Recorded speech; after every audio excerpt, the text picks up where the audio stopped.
James Webb has also spent some of its time looking at targets that are close to home, located here within the solar system.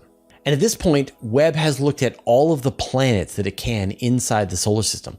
It's looked at Mars, it's looked at Jupiter, Saturn, Uranus, Neptune.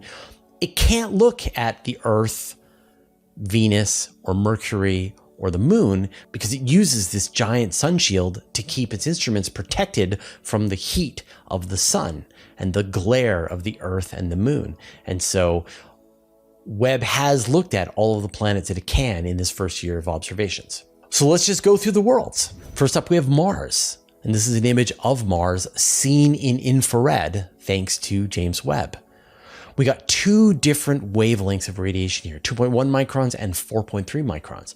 And what's interesting about Mars is that it absorbs a lot of heat from the sun and then radiates it again at night.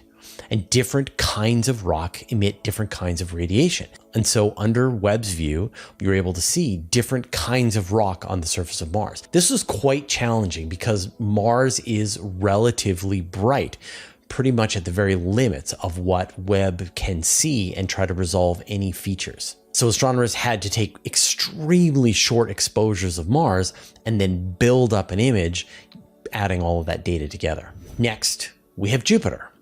And this image came out just a couple of days after the full release of images and data came from JWST when it first started up back in July.